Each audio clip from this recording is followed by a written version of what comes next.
बिस्मिल्लाहिर्रहमानिर्रहीम। अस्सलामु अलैकुम डियर स्टूडेंट्स, आज हम ईटा 2020 सेशन के सिलसिले में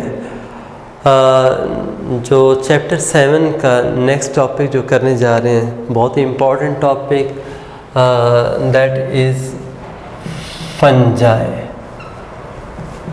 बल्कि हम ये कह सकते हैं इस चैप्टर का ये जो सेकंड सेक्शन है ना, उसके अंदर ये जो फंजाई है जो हम स्टडी करेंगे वो बेसिकली किंगडम है, एक सेपरेट किंगडम है ऑर्गेनिजम्स का। और ये जो सेपरेट किंगडम फंजाई है, इसके कुछ अपने यूनिक फीचर्स हैं जिसकी वजह से हमने क्या किया है, इसको इंक्लूड किया हुआ है फंजाई को इस किंगडम के अंदर, या हमने ये किंगडम बनाया था उन यूनिक फीचर्स के। देखें ना, जैसे हमने मोनीरा या प्रोक्रियोटी बनाया था, उसमें क्या था, बेसिकली प्रोक्रियोटिक सेल स्ट्रक्चर आ जाता है। बिल्कुल उसी तरीके से यहाँ पे जो फंजाई है, इनके जो यूनिक फीचर्स हैं उनमें सबसे पहला मैं यहाँ पे चंद एक फीचर्स वो लिख रहा हूँ कि ये एक ऐसा ग्रुप है कि जिसके अंदर जो काइटिनाइज्ड सेल वॉल होगी, यानी ऐसे हमारे पास इसमें ऑर्गेनिजम्स आते हैं जिनमें क्या होगा, काइटिन की बनी हुई सेल वॉल होती है, तो वो बेसिकली काइटिनाइज वॉल वाले होंगे फंजाई। सेकंड बेटे, इसमें ये जो होते हैं ना, इसके नॉन मोटाइल इंडिविजुअल्स भी होंगे, यानी इसके जो मेंबर्स होते हैं वो मोटाइल नहीं हैं, वो नॉन मोटाइल हैं। और इनमें नॉन मोटाइल क्या है, स्पोर्स भी बनते हैं।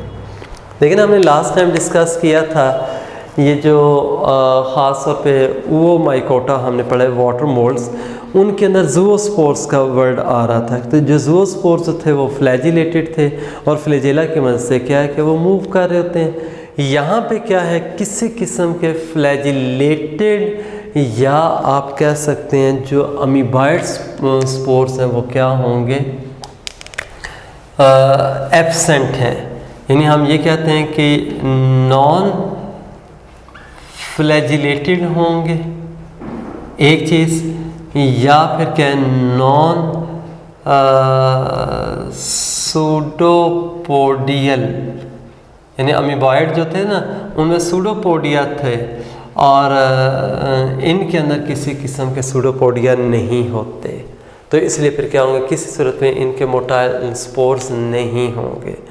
ठीक है, अब बाकी रह गया अगर स्पोर्स होते हैं ना वो मोटाइल नहीं है, मैंने पहले भी बात की थी, तो वो स्पोर्स होते हैं किसी न किसी सोर्स के थ्रू जो होते हैं वो डिस्पर्स होते हैं, यानी वो एयर के थ्रू भी हो सकते हैं, वो वाटर के थ्रू भी हो सकते हैं, वो इनसेक्ट्स है या एनिमल्स के थ्रू भी क्या होगा, हम ये कह सकते हैं जहाँ पे वो प्रोड्यूस हो रहे हैं वहाँ पे क्या होगा, नेक्स्ट किसी भी सूटेबल प्लेस तक कैरी किए जा सकते हैं। और स्पोर्स हमेशा याद रखिएगा वो होते क्या हैं, हमेशा जो स्पोर्स हैं वो यूनिसेलुलर होते हैं। स्पोर्स क्या होंगे, यूनिसेलुलर होंगे। बाकी बेटे इसमें जो किंगडम फंजाई का जो कैरेक्टर है, एब्जॉर्प्टिव मोड ऑफ न्यूट्रिशन, यानी इनकी जो न्यूट्रिशन है वो किस तरह की होगी, that will show N absorptive mode. ठीक है, तो उसमें मैंने क्या कहा था कि ये फंजाई जो होते हैं ना, ये बेसिकली क्या है, हेट्रोट्रॉफिक हैं। फंजाई क्या हैं, दीज आर, हाँ जी, हेट्रोट्रॉफिक। और बेटे अगर ये हेट्रोट्रॉफिक है तो फिर अपना फूड जो खुद प्रिपेयर नहीं कर सकते। जब फूड जब वो खुद प्रिपेयर नहीं करेंगे तो किसी दूसरे सोर्स से लेंगे। अब वो जो दूसरा सोर्स होता है ना, वो लिविंग भी हो सकता है, आगे चल के हम बात करेंगे न्यूट्रिशन वाले टॉपिक में। वो सैप्रोफाइट्स भी हो सकते हैं, वो पैरासाइट नहीं, अगर लिविंग है तो उनसे डायरेक्ट वो फूड लेने तो वो पैरासिटिक मोड होगा, और अगर वो डेड ऑर्गेनिक मैटर से ले रहे हैं तो वो क्या हो जाएगा, सैप्रोफिटिक। लेकिन इसके अलावा भी होता है, एक सिम्बायोटिक भी होता है। आपने ना पहले ये पढ़ा हुआ भी होगा लाइकन वगैरह, तो उनमें वो एक सिम्बायोटिक, लेकिन जैसा मर्जी उसमें हो, ये क्या करते हैं, डाइजेस्टेड फॉर्म में और प्रिपेयर्ड फॉर्म के अंदर न्यूट्रिएंट्स एब्जॉर्ब करेंगे। सेल के अंदर जाके या बॉडी के अंदर इनके डाइजेशन नहीं होगी, तो चूँकि ये एब्जॉर्ब करते हैं यानी डाइजेस्ट से ब्रेक डाउन करेंगे उसको बॉडी से बाहर, फिर उसको एब्जॉर्ब कर लेते हैं, तो ये क्या होगा, एब्जॉर्प्टिव मोड है। तो ये इस ग्रुप का क्या एक यूनिक फीचर है जो किसी और किंगडम में आपको नहीं मिलेगा। फिर बेटे जो ट्रू फंजाई होते हैं ना, इसमें हम ये कहते हैं कि they do not have centriole, कि इनमें कोई सेंट्रियोल नहीं होता, लेकिन इनका जो एक इम्पॉर्टेंट फीचर है वो मैं लिख रहा हूँ, वो क्या है, न्यूक्लियर माइटोसिस है। अब देखिए जो न्यूक्लियर माइटोसिस है ये एक यूनिक टाइप है माइटोसिस की, और इसमें क्या होगा, सबसे पहली बात आपने याद रखनी है कि जो स्पिंडल फाइबर्स हैं, नॉर्मली हम क्या देखते हैं कि जब माइटोसिस हो रही होती है ना, तो सेंट्रियोल के दरमियान स्पिंडल फाइबर्स बनते हैं, और वो कहाँ पे बनेंगे, साइटोप्लाज्म के अंदर। और जैसा ना वो माइटोटिक एपरेटस बनता है, तो फिर उसके बाद क्या होगा, एंड के ऊपर न्यूक्लियर मेम्ब्रेन डिसअपीयर हो जाती है and chromosomes are release freely inside the cytoplasm. ऐसा ही था ना, जबकि यहाँ पे क्या होगा, जो स्पिंडल फाइबर्स हैं वो कहाँ पे बन रहे हैं, they are produced inside the nucleoplasm. कहाँ पे बनते हैं, न्यूक्लियोप्लाज्म के अंदर। अच्छा बेटे, अब ये सिर्फ न्यूक्लियोप्लाज्म में बनते ही नहीं है, बल्कि पूरा जो माइटोटिक एपरेटस है और क्रोमोसोम्स की जो होती है ना, स्पिंडल फाइबर के साथ अटैचमेंट हो गई, फिर उसके बाद उनकी डिवीजन होती है, ये सारे का सारा न्यूक्लियोप्लाज्म में ही होगा। हाँ, जिस वक्त जो एनाफेज होती है, और एनाफेज के जो थे बेसिकली क्या थे कि जिसमें जो क्रोमोसोम्स होते हैं ना वो सेंट्रोमियर से डिवाइड कर जाते हैं। एनाफेज जो होगी उसके बाद क्या होगा, follows number 1 disappearance of nuclear membrane. जो न्यूक्लियस की मेम्ब्रेन होगी वो उसके बाद क्या होती है, डिसअपीयर होगी। या फिर ये होगा कि जो और मैं यहाँ पे करके लिख रहा हूँ, दैट इनवेजिनेट्स फॉर न्यूक्लियर डिवीजन। यानी दोनों पॉसिबिलिटीज़ होती हैं। जब क्रोमोसोम्स की डिवीजन जब वो कंप्लीट हो जाएगी, क्रोमोसोम्स होते हैं वो सेंट्रोमियर से ब्रेक कर जाएंगे, तो फिर ना दो पॉसिबिलिटीज़ हैं, या तो फिर क्या हो, न्यूक्लियर मेम्ब्रेन उसी तरह से जैसे आपने पहले पढ़ा था डिसअपीयर हो जाए, तो वो जो अपोजिट पोल से पहुँचे हैं ना क्रोमोसोम, उनके गिर्द नई न्यूक्लियर मेम्ब्रेन्स बन जाए। या दूसरा तरीका क्या है कि देखें, अगर ये वाला न्यूक्लियस था ना, for example it is a nucleus and these are the spindle fibres and here are the chromosomes, ठीक है, जो अपोजिट पोल्स पे आ गए हैं। सेकंड पॉसिबिलिटी मैंने क्या बताई है कि ये इनवेजिनेट करे। आप देखें ना, यहाँ से इस डायग्राम के अंदर मैं उसी तरह से ये शो कर रहा हूँ, ये क्या हो रही है, इन्वेजिनेशन हो रही है। और जब ये इन्वेजिनेट करेगी, और ये देख लें अपोजिट पोल पे जो गए हुए थे ना क्रोमोसोम, तो इस तरह से ये डिवाइड करके क्या है, एक न्यूक्लियस से दो न्यूक्लियाई बना देगी। बात समझ आ रही है? तो ये बेसिकली ना ये न्यूक्लियर माइटोसिस है, ये किसी और ग्रुप के अंदर नहीं आती। एमसीक्यू के लिहाज से याद रखिएगा, ये सिर्फ और सिर्फ फीचर है तो किसका है जी, किंगडम फंजाई का है। देखिए इसका है जी किंगडम फंजाई का ये एक फीचर है। अब बेटे इन्हीं फीचर्स को अगर हम सामने रखें ना, तो इन्हीं के बेस पे हम ये कहते हैं कि जो फंजाई हैं स्टार्ट में वो रखे गए थे प्लांटी में। बास का ये एमसीक्यू में आ सकता है, तो एक याद रखिएगा, इनिशियली क्या था, जो 2 किंगडम सिस्टम बनाया गया था, बाद में 3 किंगडम सिस्टम भी रहा, तो उसके अंदर जो फंजाई थे they were included in kingdom Plantae. उसमें मैं ऐसे लिख देता हूँ, ये जैसा आपके याद रखने के लिए है कि जो किंगडम प्लांटी था उसके अंदर एक फर्दर सब ग्रुप था जिसको हम नाम देते थे थैलोफाइटा का। और ये जो थैलोफाइटा है ना, ये थैलस से लिया गया है। जो थैलस होती है वो क्या है, प्लांट बॉडी ऐसी है जिसमें क्या है, किसी किस्म के ना आप कह सकते हैं रूट स्टेम और लीफ लाइक स्ट्रक्चर्स की डिवीजन नहीं होती, उसको हम थैलाइड बॉडी कहते हैं। तो थैलोफाइटा में ये थे। इनिशियली क्या थे, ये जो दोनों आ जाते हैं algae plus fungi, they were the members of Thallophyta, और वो फिर इस तरह से किंगडम प्लांटी में ये इंक्लूड किया जाता है। लेकिन जिस तरह हमने ना फंजाई के और एल्गी के कैरेक्टर्स को कंपेयर किया, अब देखें फंजाई की सेल वॉल जो होती है उसमें सेलुलोस होता है, उसमें क्लोरोप्लास्ट है, वो ऑटोट्रॉफिक मोड शो करती है, जबकि ये वाले क्या है, एब्जॉर्प्टिव मोड ऑफ न्यूट्रिशन है। और बेटे बेसिकली कि ये कौन सा होता है, इस तरह से हेट्रोट्रॉफिक है। ये कौन सा मोड ऑफ न्यूट्रिशन है, हेट्रोट्रॉफिक। अच्छा, अब ना हेट्रोट्रॉफिक में ठीक है, वो हमने क्या दिया कि एब्सॉर्प्टिव मोड था, ये किसका, फंजाई का। लेकिन प्लांट्स के लिहाज से अगर हम देखें तो पहली बात, प्लांट्स जो होते हैं वो ऑटोट्रॉफिक हैं, फोटोसिंथेसिस करते हैं। लेकिन जब एल्गी को देखें उनमें भी क्लोरोफिल था, फोटोसिंथेसिस कर रहे थे, सेल वॉल में सेलुलोस है, तो ठीक है ये एल्गी जो है वो प्लांट से रिजेंबल करते थे।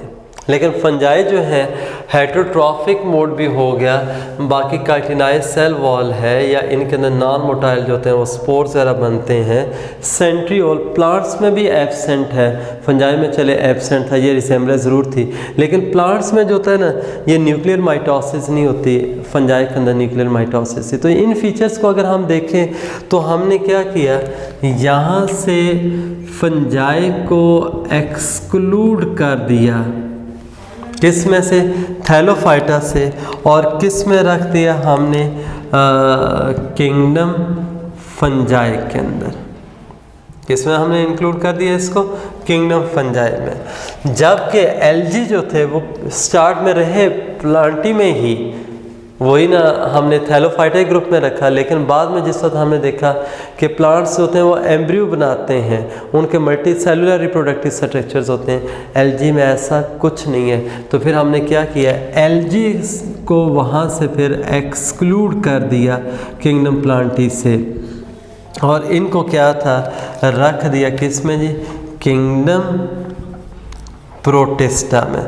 तो बेटा ये कहने का मतलब ये कि मैं ये बातें इसलिए बता रहा हूँ कि आइडिया होना चाहिए कि इनिशियली किस में थे। ये बात का MCQ में आ जाता है।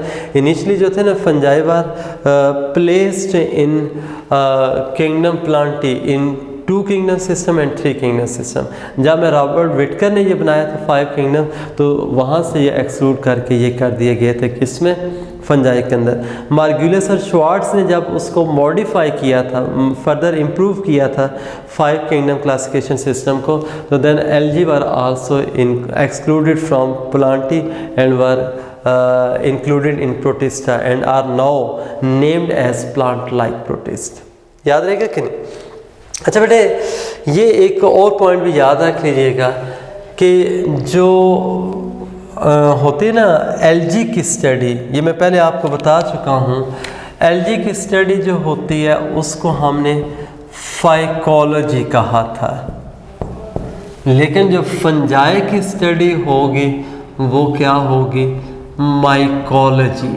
फंजाई की स्टडी को हम क्या नाम देते हैं, माइकोलॉजी, ठीक है। और जो स्टडी करने वाला होगा ही विल बी माइकोलॉजिस्ट। तो इस तरह से ना ये दोनों जो है वो डिफरेंट हैं टोटली एक दूसरे से। बाकी रहेगा बेटे इसमें जो फंजाई है, अगर हम इसकी ना एवोल्यूशन की बात करें तो तकरीबन हम कहते हैं कि फंजाई जो थे they were evolved about 570 millions years ago। 570 millions year ago जो थे ना क्या हुए थे, इनके एवोल्यूशन हुई थी, ये इवॉल्व हुए थे। लेकिन एवोल्यूशन जो वो इनकी कहाँ से हुई, अगर हम उसको देखें तो बेटा बेसिकली जो थे ना, जो फंजाई की एवोल्यूशन हुई है यूनिसेलुलर से। कहाँ से हुई है कि these were evolve from unicellular protist कह लें। लेकिन बेटे वो जो यूनिसेलुलर थे ना, जो ख़ास तौर पे हम कहते हैं वो फ्लैजिलेटेड थे, ठीक है ना, यूनिसेलुलर फ्लैजिलेटेड एंसेस्टर्स थे। यानी इनके बारे में ये कहा जाता है कि यानी आपके बुक में भी उसने ये मेंशन किया हुआ कि यूनिसेलुलर फ्लैजिलेटेड एंसेस्टर से, लेकिन फंजाई में फ्लैजेला नहीं होते, ये बात ज़हन में रखनी है। और वो तकरीबन जो थी ना एवोल्यूशन हुई है, वो हम ये कहते हैं that is 1 billion years ago. यानी जो बेसिकली जो थे ना इवॉल्व होना शुरू हुए थे 570 मिलियन ईयर्स एगो से, लेकिन जो यूनिसेलुलर के साथ हमें जो रिकॉर्ड मिलता है ना, तो यानी एक एस्टिमेशन है कि वो 1 बिलियन ईयर्स एगो ये हुआ होगा। अच्छा बेटे, ये जो 1 बिलियन ईयर्स एगो था ना, उसमें जो फंजाई और एनिमल्स जो थे ना उनकी यानी वो डाइवर्ज हुए थे। यानी ये हम ये कह सकते हैं कि यहाँ से क्या था 1 बिलियन ईयर्स एगो से फिर डाइवर्जिंग भी हुई है। डाइवर्जिंग ऑफ क्या था जी, दोनों चीज़ें, animals and fungi. Animals plus जो फंजाई हैं, इनमें क्या था, ये एक तरह की डाइवर्जिंग हुई थी इन दोनों किंगडम्स की। बाकी अगर हम देखें जो एवोल्यूशन के लिहाज से ये ना रिजेम्बलेंस भी शो कर रहे होते हैं विद रेड एलजी। और ये हमने पहले पढ़ा भी था, जो रेड एलजी है ना, इनको हम रोडोफाइटा के अंदर इंक्लूड करते हैं। यानी रेड एलजी के मेंबर्स जो होते हैं ना, उनसे ये क्या हुए होंगे, इवॉल्व हुए होंगे। लेकिन बेटे हमारे पास उस तरह से क्लियर जो कोई एविडेंस मौजूद नहीं है। हाँ, एक रिजेम्बलेंस ज़रूर अभी भी है कि जो एलजी के अंदर जितने भी आपने ग्रुप्स पढ़े थे ना, उनमें एक बेटे आ जाता है जो रेड एलजी या रोडोफाइटा है, इसमें फ्लैजिलेटेड जो है वो स्पोर्स नहीं है।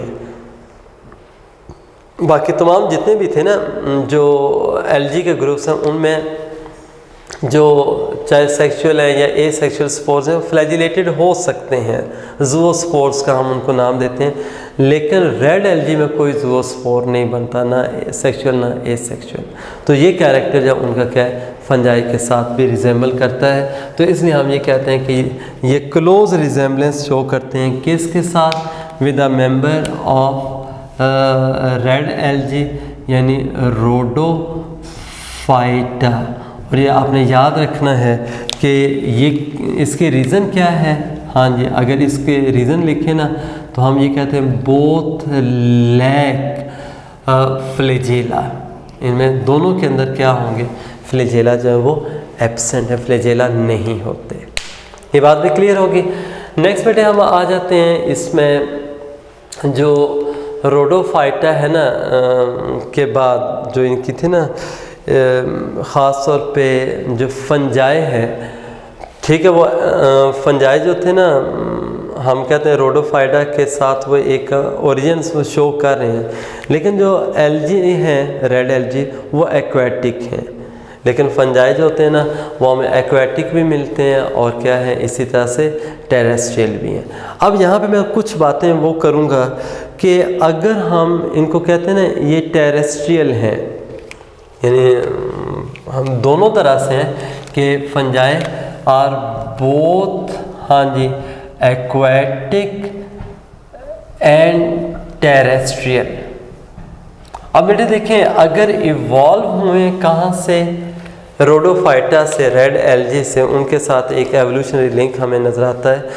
लेकिन ये जो एक्वेटिक हैं उनके लिए तो चलो इतनी प्रॉब्लम नहीं थी कि रेड एल्गी भी वाटर में है, ये भी वाटर में, लेकिन जो लैंड फॉर्म्स हैं जो टेरेस्ट्रियल होंगी उन्होंने क्या था, अब लैंड के ऊपर आने के लिए कुछ एडाप्टेशंस हैं वो शो की होंगी, डेवलप की होंगी, जिनको आप लैंड एडाप्टेशंस का नाम देते हैं।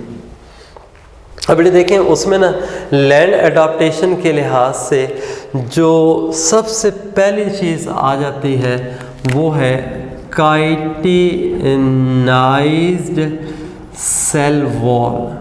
बड़ा इम्पॉर्टेंट फीचर है कि इनके अंदर जो काइटिन की बनी हुई जो है सेल वॉल होती है, और ये जो काइटिन से बनी हुई सेल वॉल है ना, हम ये कहते हैं कि this is highly resistant to decay. यानी जो भी एनवायरमेंटल फैक्टर्स हैं या बाकी जैसा से होते हैं ना बैक्टीरिया या एंजाइम्स वगैरह जो होते हैं वो इवन के सेलुलोज को बड़ी आसानी के साथ डाइजेस्ट कर देते हैं, लेकिन जो फंगस होगी वो इतनी आसानी के साथ जो है ना उसकी सेल वॉल डाइजेस्ट नहीं होती कि काइटिन इतनी जो है वो टफ होती है। अब बेटे इसमें आपने देखा भी होगा इवन कि हम ना ज़मीन के जैसा वो डिगिंग वगैरह कर रहे होते हैं, खुदाई वगैरह, बाज़ का तो हमें इनसेक्ट्स की डेड बॉडीज़ वगैरह उसमें मिलती हैं या उसकी रिमेन्स मिलते हैं, तो लगता है ऐसा है कि बहुत टाइम पहले इवन कि पुरानी सी कोई दीवार हम तोड़ें उसमें से वो हमें नज़र आ रहे होते हैं कि डेड बॉडी पार्ट्स करें या उसका स्केलेटन है। बाकी बॉडी डीकम्पोज हो चुकी है उस तरह से, लेकिन स्केलेटन के जो पार्ट्स होते हैं लेग्स वगैरह हैं या बाकी बॉडी कवरिंग वो नहीं हुई होती हैं। उसकी रीज़न यही है कि काइटिन जो होती है ना that is highly resistant to decay, आसानी के साथ ये डीकम्पोज नहीं होती। तो अब वो इतनी टफ मेम्ब्रेन है और इसमें से क्या होगा आसानी के साथ वाटर इवेपरेट भी नहीं होता, तो ये क्या है एक लैंड एडाप्टेशन। फिर बेटे इसमें जो थे ना सेकंड जो नॉन फ्लैजिलेटेड जो इनके अंदर स्पोर्स आ जाते हैं, ये बड़े इम्पॉर्टेंट हैं लैंड एडाप्टेशन के लिहाज से। यानी आप देखें ना अगर फ्लैजेला होंगे तो फ्लैजेला जो होते हैं ना वो स्ट्रक्चर्स हैं मोशन या मूवमेंट के लिहाज से, लेकिन भाई वो जो मूवमेंट जो होती है ना फ्लैजेला की मदद से वो एक्वेटिक मीडियम में होती है, लेकिन अगर एक लैंड एनवायरनमेंट में मौजूद है वहाँ पे तो फ्लैजेला उसको हेल्प नहीं करेंगे। तो जो स्पोर्स होते हैं ना वो ऐसे स्ट्रक्चर्स हैं जो कि क्या करते हैं शाबाश आसानी के साथ जो है ना वो डिस्पर्स हो सकते हैं विंड के थ्रू, वाटर वगैरह के थ्रू भी या इंसेक्ट्स वगैरह के थ्रू, लेकिन उसमें क्या था आप कह सकते हैं कि उनको फ्लैजेला की ज़रूरत नहीं है। तो ये लैंड का जो है वो एक मेन फीचर था इनका एडाप्टेशन के लिहाज से। बाकी बेटे ये ना वो डॉर्मेंट स्पोर्स वगैरह भी बनाते हैं, रेजिस्टेंट स्पोर्स प्रोड्यूस करेंगे, यानी मैं यहाँ पे लिख रहा हूँ ना ये रेजिस्टेंट स्पोर्स प्रोड्यूस कर रहे होते हैं। अच्छा वो जो रेजिस्टेंट स्पोर्स होंगे वो डेसिकेशन रेजिस्टेंट भी हो सकते हैं, मतलब क्या ड्राई कंडीशंस को भी फेस कर सकते हैं। वो इसी तरह से ना एक हम कहते हैं जो वाइड रेंज ऑफ टेम्परेचर है उसमें भी सरवाइव कर सकते हैं, और इसके साथ ना सिर्फ वाइड रेंज ऑफ टेम्परेचर नहीं है बल्कि पीएच जो है उसमें भी क्या है कर सकते हैं। और मैं यहाँ पे पीएच के लिए लिख रहा हूँ कि 2 से लेके 9 तक यानी पीएच हो सकती है। आप 2 to 9 अगर कह रहे हैं 2 बेटे हाईली एसिडिक एनवायरनमेंट है, स्ट्रॉन्गली एसिडिक है, और 9 जो अल्कलाइन, तो यानी इसके अंदर इतनी ज़्यादा हमें ना वेरिएशन ये नज़र आती है पीएच के लिहाज से। तो अब ना यानी ड्राई कंडीशन में भी सर्वाइव कर रहे हैं, हाई टेम्परेचर या लो टेम्परेचर पे भी। आप देखें ना हम इवन के ब्रेड है उसको फ्रिज के अंदर रखते हैं, तो भाई फ्रिज के अंदर ना ब्रेड में चलें 2-3 दिन के बाद आपको उस पर नज़र आएंगे कि फंगस ग्रो करना शुरू हो गया, हालांकि बहुत लो टेम्परेचर होता है, वहाँ पे भी ये हमें नज़र आ रहे होते हैं। इसी तरह से फंजाई जो होते हैं ना जो ख़ास तौर पे जो लेदर की प्रोडक्ट्स होती हैं या हमारे जो फूड प्रोडक्ट्स हैं जिसमें जैम्स और जेलीस वगैरह आ जाते हैं, जो हम कहते हैं कि हाईली कंसनट्रेटेड एनवायरनमेंट है, यानी ये क्या है उस तरह से जो हाईली कंसनट्रेटेड एनवायरनमेंट जो होगा उसको भी ये बर्दाश्त कर सकते हैं, उसमें भी ये ग्रो कर सकते हैं। तो आप सोचें कि ये उस लिहाज से स्ट्रॉन्ग हैं, यानी स्ट्रॉन्गली जो वो ग्रो कर सकते हैं जहाँ पे कोई और ऑर्गेनिज्म ग्रो नहीं कर रहा होता है। यानी लो टेम्परेचर्स पे थे, हाई पे भी ग्रो कर रहे हैं, बहुत लो और हाई पीएच पे भी कर रहे होते हैं, और जहाँ पे वाटर की बहुत ज़्यादा डेफिशिएंसी, जैसे जैम्स और जेली की मैंने एग्जांपल दी है, वो हाईली कंसनट्रेटेड होता है मीडियम, लेकिन उसमें भी क्या फंजाई ग्रो कर जाते हैं।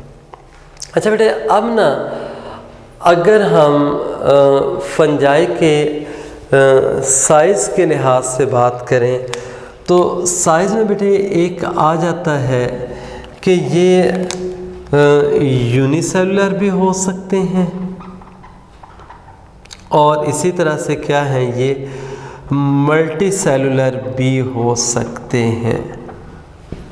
ठीक है, जो यूनिसेलुलर है ना उनमें एक तो एग्जांपल आपने ये पढ़ी हुई है, यीस्ट जो है, क्या होगी उसमें यीस्ट आ जाती है किसके अंदर जी, यूनिसेलुलर के अंदर, कि यीस्ट जो है ना ये सिंगल सेल की बनी हुई है, और जो मल्टी सेलुलर है आपके बुक में ना बहुत सारी उसमें एग्जांपल्स उसने दी थी, जैसे पेनिसिलियम आ जाता है, एगारिकस यानी मशरूम आपने पढ़ा हुआ है, ठीक है ना, राइजोपस आपने पढ़ा है, तो ये सारे वो होंगे जो कि क्या है मल्टी सेलुलर है।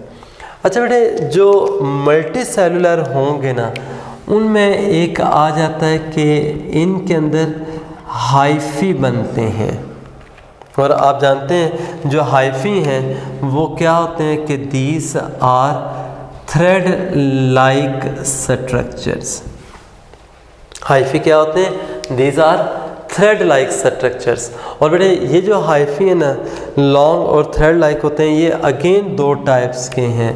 एक को मैं ऐसे नाम दे देता हूँ कि वो सेप्टेट हैं, दूसरे कौन से हैं जी, नॉन या अनसेप्टेट भी कह सकते हैं। जैसे हमने पहले ना वो फंजाई लाइक प्रोटिस्ट में पढ़ा था कि जो सेप्टेट होंगे वो इस तरह से क्या है क्रॉस वॉल्स होती हैं, यानी ये क्रॉस वॉल्स की वजह से वो हमें क्या है सेप्टा के अंदर डिवाइडेड नज़र आएंगे। और इसी तरह से जो अनसेप्टेट होंगे उनमें किसी किस्म की क्या है हम कहते हैं क्रॉस वॉल्स नहीं होती, यानी there will be no cross walls. इनमें क्या होंगी, कोई क्रॉस वॉल नहीं होती, किस में जी, अनसेप्टेट हाइफी के अंदर। अच्छा बेटे, ये जो सेप्टेट हाइफी है ना, मैं इसमें एक थोड़ा सा ऐसे बता देता हूँ कि अगर ये सेप्टा मौजूद हैं तो एक याद रखिएगा कि जो सेप्टेट होते हैं ना वो हमें नज़र आते हैं कि these are divided into cells, यानी जो सेप्टेट वाले हैं वो हमें सेल्स के अंदर जब वो डिवाइडेड नज़र आएंगे। लेकिन जो अनसेप्टेट होंगे वो, जैसे ये मैं फिगर में ऐसे बना भी देता हूँ, ये आपको क्या है उस से डिवाइडेड नज़र नहीं आते। यानी एक लॉन्ग जो हाइफा होगा ना ये क्या है उसको आप ना एक सिंगल सेल कह सकते हैं, यानी ये सारे का सारा हाइफा क्या है that may be considered as a cell, यानी ये सिंगल सेल भी है, दूसरी तरफ क्या है एक सिंगल हाइफी प्लूरल होता है, हाइफा जब वो क्या है singular, hyphae plural hypha singular. अब बेटे ये जो था ना जो सिंगल सेल, अगर उस हाइफा को आप कह रहे हैं तो ये उसके अंदर आपको बहुत सारे न्यूक्लियाई नज़र आएंगे। तो ये पहले भी एक टर्म आपको मैंने बताई हुई है, दोबारा यहाँ पे मैं लिख रहा हूँ सिनोसिटिक, ये दोबारा मैंने टर्म लिख दी है, कौन सी, सिनोसिटिक। बेटा जो सिनोसिटिक होती है ना ये बेसिकली मल्टी न्यूक्लिएटेड के लिए यूज़ की जाती है, यानी बहुत सारे न्यूक्लियाई हैं। अब देखिए ना, अगर मैं यहाँ पे एक सिंगल सेल को देख रहा हूँ तो जो एक सिंगल सेल होगा वो क्या है, उसमें एक एक न्यूक्लियस है। बेटे अगर ना एक न्यूक्लियस होगा तो उसके लिए आप एक टर्म लिखेंगे यहाँ पे मोनोन्यूक्लिएटेड। अगर दो उसमें आ रहे हैं बाई न्यूक्लिएटेड उसको कहेंगे, और एक से ज़्यादा भी हो सकते हैं तो उसके लिए हम क्या है मल्टी न्यूक्लिएटेड की टर्म जो है वो यूज़ करेंगे। या मल्टी न्यूक्लिएटेड जो होता है ना उसको बेटे आप क्या इस तरह से सिनोसिटिक भी कह सकते हैं। और बाई न्यूक्लिएट के लिहाज से आपकी बुक में ना एक यानी 2 न्यूक्लियाई पर सेल जब होंगे तो एक डाइकैरियोटिक की टर्म भी आएगी। वो इंशाल्लाह मैं आगे चल के आपको बताऊंगा कि ये डाइकैरियोटिक क्या है। लेकिन वो डाइकैरियोटिक जो कंडीशन होती है ना बेटे, वो हम फंजाई के 2 ग्रुप्स पढ़ेंगे, एक एस्कोमाइकोटा होगा और दूसरा क्या होगा बेसिडियोमाइकोटा, उसके अंदर हम पढ़ेंगे। अच्छा बेटे, एक फंजाई के लिहाज से एक बड़ा इम्पॉर्टेंट फीचर है कि जो फंजाई है ना दे शो हाईली एक्टिव ग्रोथ। ये क्या करते हैं, एक बहुत ज़्यादा ना एक्टिव ग्रोथ जो है वो शो करते हैं, बड़े एक्टिवली बड़ी तेज़ी के साथ जो ना ये ग्रो करेंगे।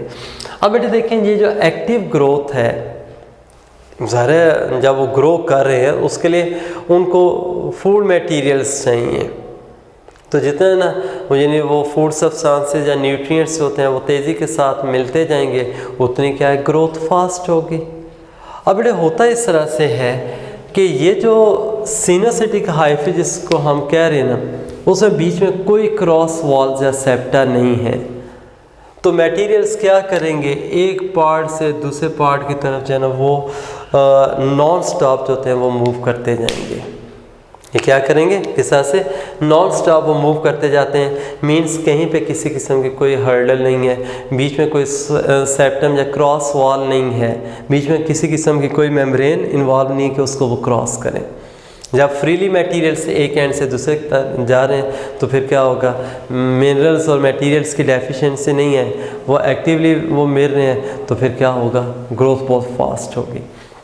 लेकिन जो सेप्टेट हैं जिनमें क्रॉस वॉल आ गई हैं वो भी क्या करते हैं फास्ट ग्रोथ शो करते हैं, हालांकि उनमें क्रॉस वॉल्स हैं, तो जो मटेरियल जब मिनरल्स होंगे वो उस स्पीड के साथ नहीं आगे जब वो टिप तक पहुंच पाते या ट्रांसपोर्ट हो सकते जैसे कि अनसेप्टेड में, लेकिन फिर भी हमें वहाँ पे ट्रांसपोर्ट फास्ट नज़र आती है। उसकी रीज़न बता देता हूँ। देखें ये जैसे मैंने क्रॉस वॉल्स बनाई हैं ना, ये क्रॉस वॉल्स के अंदर बेटे इस तरह के आपको ना ये पोर्स नज़र आएंगे, और इन पोर्स के थ्रू क्या होगा, दो जो एडजेसेंट सेल्स होते हैं ना उनके साइटोप्लाज्म आपस में इन कांटेक्ट होंगे। दोनों जो एडजेसेंट सेल्स होंगे उनके साइटोप्लाज्म के इस तरह से आपस में इन कांटेक्ट है। जब साइटोप्लाज्म आपस में इन कांटेक्ट है तो उसमें ट्रांसपोर्ट ऑफ मटेरियल की कोई प्रॉब्लम नहीं होती। हाँ, एक और बात भी याद रखिएगा कि जो था ना सिनोसिटिक हाइफी वो सिर्फ अनसेप्टेट में आता है, इनको सिनोसिटिक आप नहीं कह सकते। फिर दूसरी बात कि ये जो हाइफी होते हैं ना ये ब्रांच भी हो सकते हैं बेटे, अनब्रांच भी हो सकते हैं, ठीक है। और अगर हम इन जनरल देखें ना, ये आपके जो सिलेबस के अंदर ना जो फंजाई की क्लासिफिकेशन दी हुई है, फंजाई के जो उसने ग्रुप्स मेंशन किए हुए हैं उनमें मेजर जो है वो 3 ग्रुप्स हैं, या ट्रू जो ग्रुप्स हैं ना उनकी तादाद क्या है 3 है। उसमें मैं इस तरह से लिख देता हूँ। पहले वाला जो ना यहाँ पे ये मैं ऐसे लिख रहा हूँ ज़ाइगोमाइकोटा है, फिर दूसरा जो आ जाएगा उसको हम बेसिडियो माइकोटा का नाम देंगे, और जो तीसरा है एस्कोमाइकोटा। तो बेटे एक याद रखिएगा, ये वाला पहला जो ग्रुप है ना ज़ाइगो, इसके जो हाइफी होते हैं ना वो एसेप्टेट हैं या नॉन सेप्टेट कह दें, जबकि बेसिडियो और एस्कोमाइकोटा के जो हाइफी होंगे वो सेप्टेट होंगे। ये MCQ के लिहाज से आपने बात जहन में रखनी है, ठीक है ना। ये बात जो है ना चूँकि हाइफी की हो रही थी, तो ब्रांच अनब्रांच वो दोनों कैटेगरी में, सेप्टेट भी हो सकते हैं, अनसेप्टेट भी ना, दोनों ब्रांच भी हो सकते हैं, अनब्रांच भी।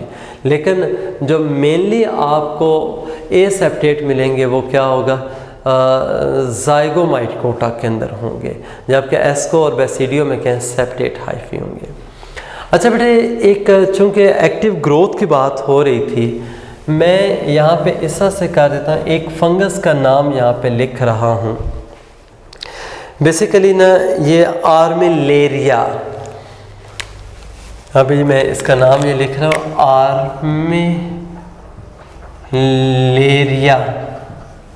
बेसिकली ये इसका जीनस है, लेकिन जो ऑस्टॉय जो है ना, इसके एक स्पीशी है आर्मिलेरिया ऑस्टॉय, ये वाशिंगटन में एक प्लेस है सीटल, ये आपके बुक में भी चूँकि दिया हुआ, तो मैं इसलिए ना इसकी ना वो अक्रेंस भी बता रहा हूँ कि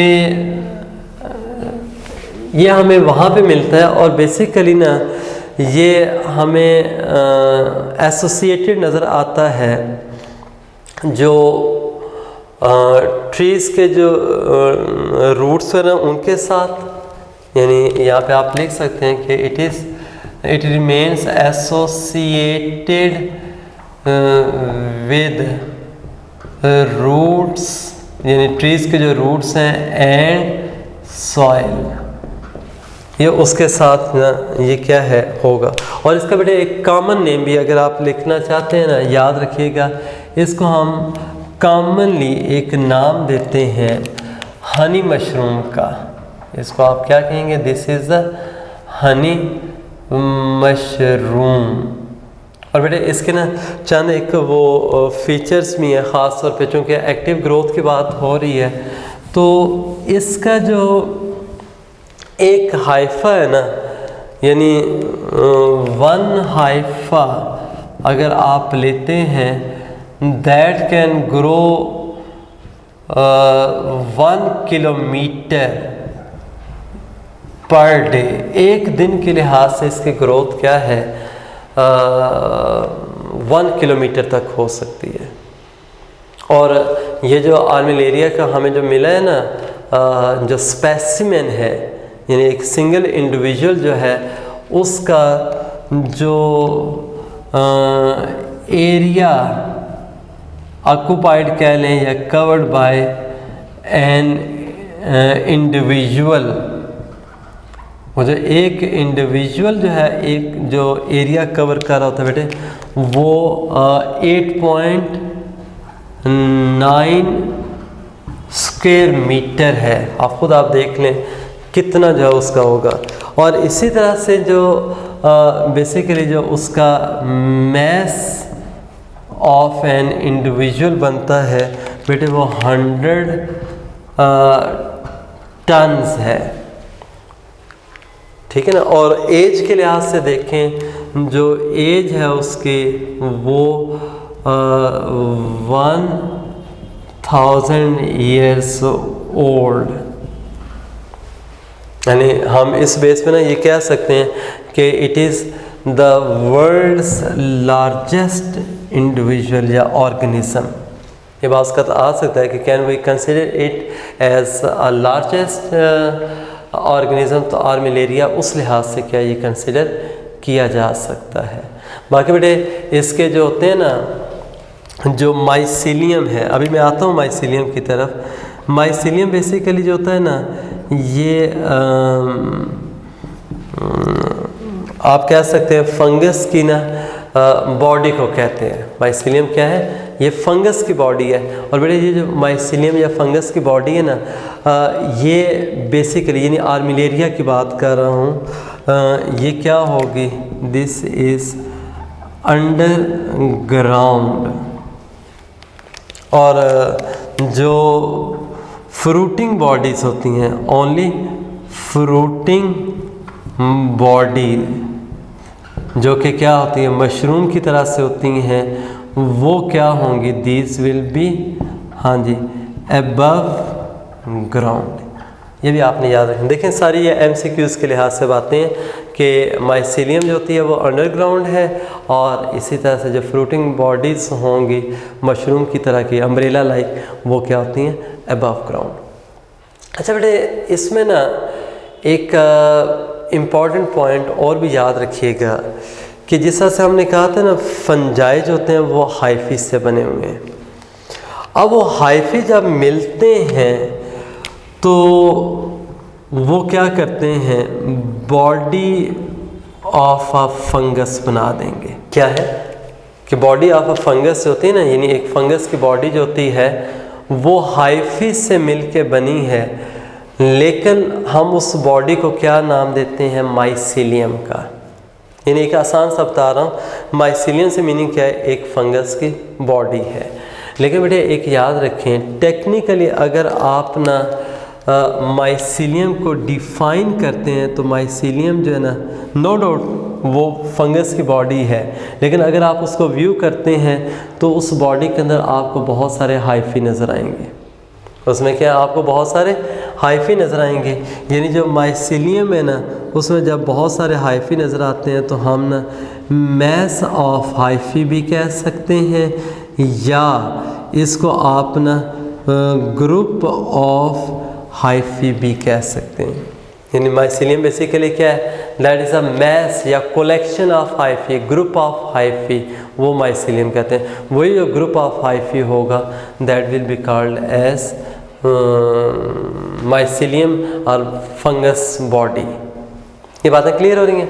अच्छा बेटे, अब ना ये जो फंगस की इस तरह से बॉडी है माइसीलियम जिसको हम कहते हैं, ये माइसीलियम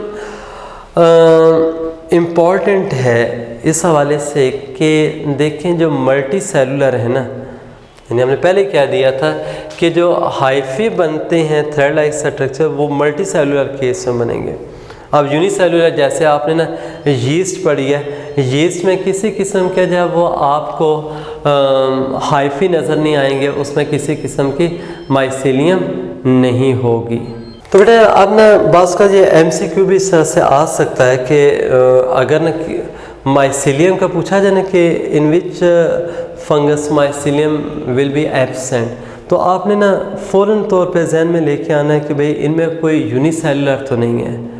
तो कोई भी एग्जांपल अगर कोई यूनिसेलुलर की उसने दी हुई है ना, तो बेटा एक याद रखिएगा उसमें माइसीलियम नहीं। अब जैसे यीस्ट मैंने यहाँ पे लिखा है, यीस्ट में किसी किस्म की माइसीलियम नहीं होती, जबकि जो मल्टी सेलुलर जो भी हैं, जैसे पेनिसिलियम की हमने बात की थी, या एगारिकस की बात की है मशरूम के हवाले से, या मैंने राइजोपस का पहले नाम लिया था, ये सारे जो होते हैं ना ये क्या है, शाबाश, मल्टी सेलुलर होते हैं और उनके अंदर हाइफी, और हाइफी बनेंगे तो क्या होगी, माइसीलियम बनेंगे। फिर माइसीलियम के आगे ना डिफरेंट टाइप्स भी होती हैं, प्राइमरी भी होती है, सेकेंडरी भी है, टर्शरी भी है। वो इंशाल्लाह हम ना ख़ास तौर पे जब जाइगो का माइकोटा पढ़ेंगे उसके अंदर हम बात करेंगे कि माइसीलियम के फर्दर टाइप्स कौन कौन सी हैं। तो फ़िलहाल आपने ये जहन में रखना है कि यूनिसेलुलर में कोई माइसीलियम नहीं होती। ये बातें क्लियर हो गई हैं।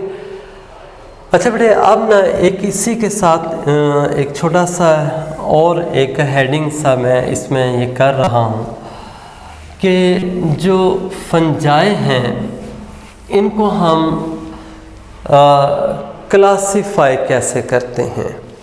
यानी क्या है, सबसे पहले यहाँ पे हम लिख देते हैं कि क्लासिफिकेशन ऑफ फंजाई, कि जो फंजाई को हम ना फर्दर ग्रुप्स के अंदर डिवाइड करेंगे, ये ग्रुपिंग कैसे होगी, ये क्लासिफिकेशन क्या है।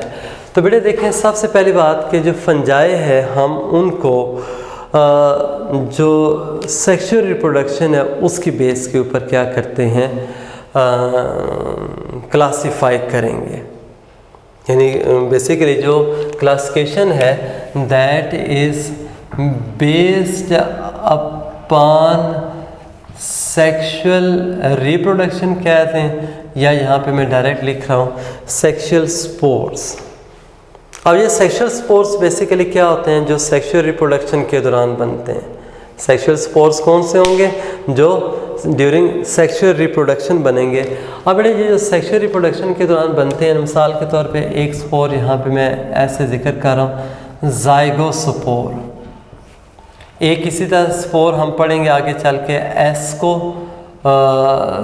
स्पोर। और तीसरा जो है ना ये क्या हो जाएगा, बेसिडियो स्पोर। अब ये ना तीन जो है वो डिफरेंट टाइप्स के स्पोर्स हैं जो कि क्या है बनते हैं ड्यूरिंग सेक्सुअल रिप्रोडक्शन।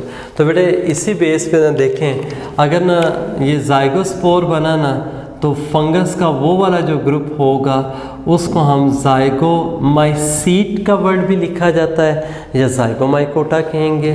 एस्कोस्पोर बनेंगे तो उसको आप एस्को माइकोटा बोल देंगे। और अगर बेसिडियोस्पोर बन रहे हैं तो उसको हम क्या है, बेसिडियो माइकोटा कहेंगे।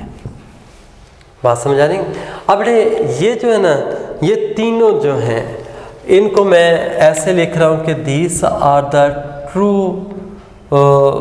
Fungal groups. यानी जो ट्रू फंजाई के जो ग्रुप्स हैं ना वो यही तीनों हैं। कौन कौन से जी? एस्को, बेसिडियो और जाइगोमाइकोटा। एक चौथा भी है जिसको हम ना यहाँ पे मैं एक अलग से लिख रहा हूँ, इम्परफेक्ट फंजाई भी कहते हैं, या बेटे आप उसको नाम देंगे ड्यूटीरोमाइकोटा का। ड्यूटीरो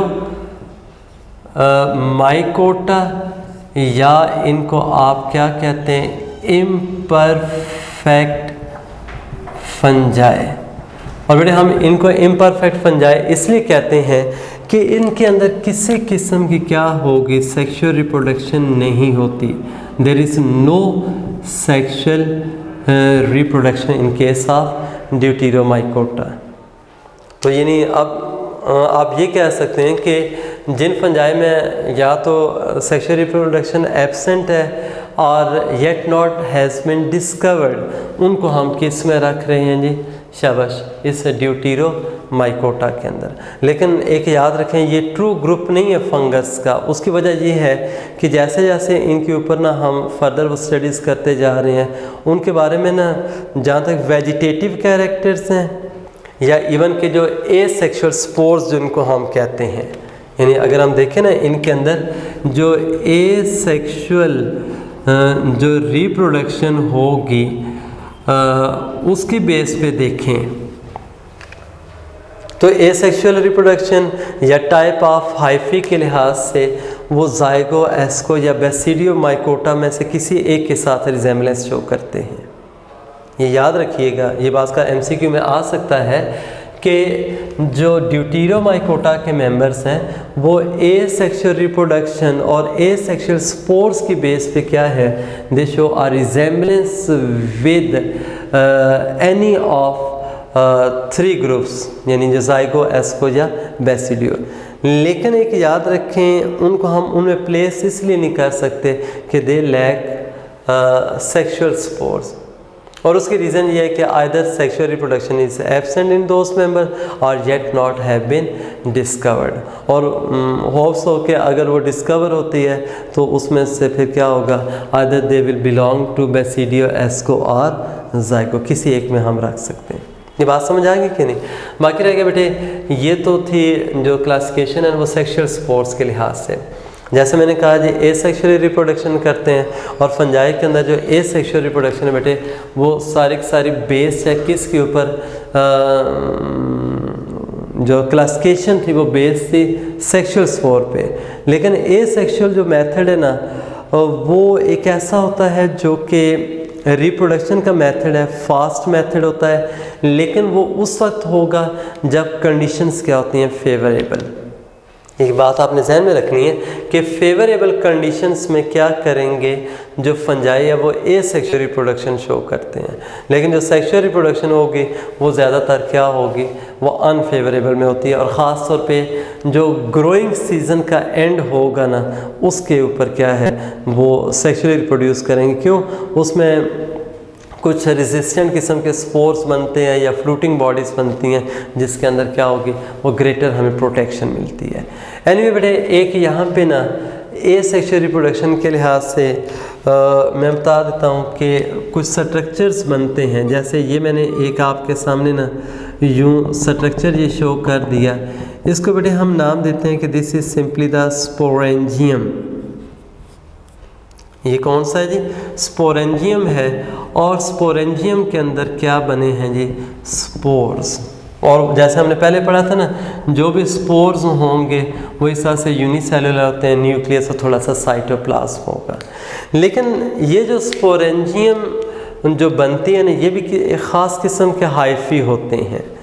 और वो वाले जो हाइफी है ना, इस तरह से मैं इसको कह देता हूँ कि ये इरेक्ट है। इरेक्ट से मीनिंग क्या? स्ट्रेट अपवर्ड जाता है। और ऐसा हाइफी को आप नाम देंगे स्पोरेंजियोफोर का। यानी जो स्पोरेंजियोफोर होता है ना, उसके टिप के ऊपर क्या बनती हैं? स्पोरेंजिया। स्पोरेंजियोफोर की टिप के बनेंगी। और बेटे ये वाले जो स्पोरेंजियोफोर की टिप पे स्पोरेंजियम बनी है ना, तो इसमें जो स्पोर्स प्रोड्यूस हुए हैं, मैं यहाँ पे ऐसे लिख देता हूँ कि these have been produced endogenously.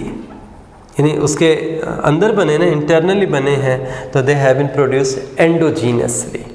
Inside बने हैं, स्पोरेंजियम के अंदर बंद है।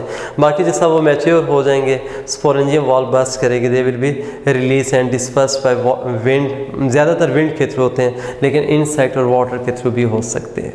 क्लियर हो गया? अच्छा बेटे, इसी के अंदर ना एक और टाइप है। ये देखिए, मैं उसी तरह से ये ना एक यूं हाइफा बना रहा हूँ।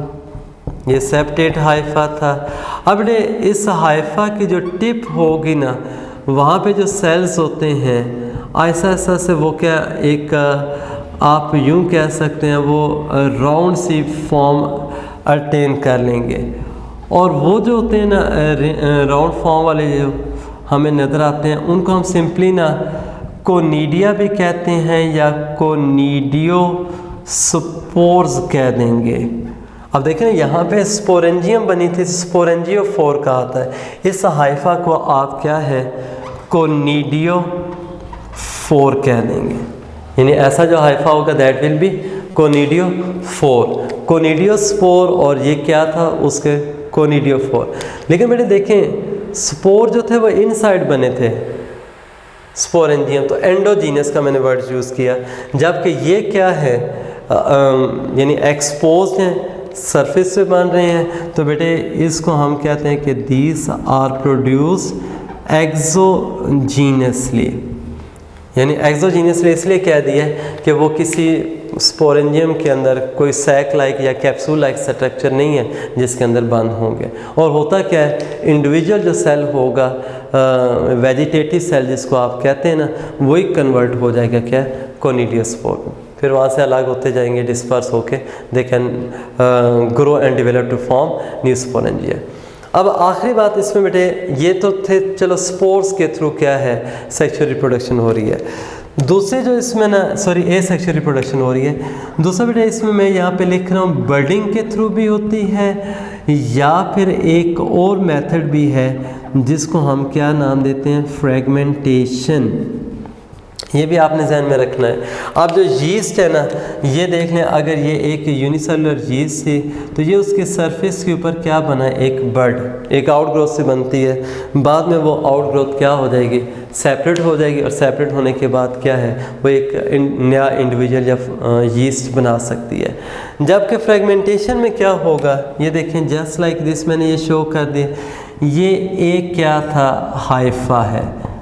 ठीक है। अगर बेटे हाइफा जो ना यहाँ से ये ब्रेक हो जाता है और इस तरह से ना ये आपके पास उसके 2 फ्रेगमेंट्स आ गए, तो ये दोनों फ्रेगमेंट्स होते हैं ना, ये अपने तौर पे ग्रो करते जाएंगे और ग्रो करते करते ये नए जो है वो फंजाई के इंडिविजुअल्स बना देंगे।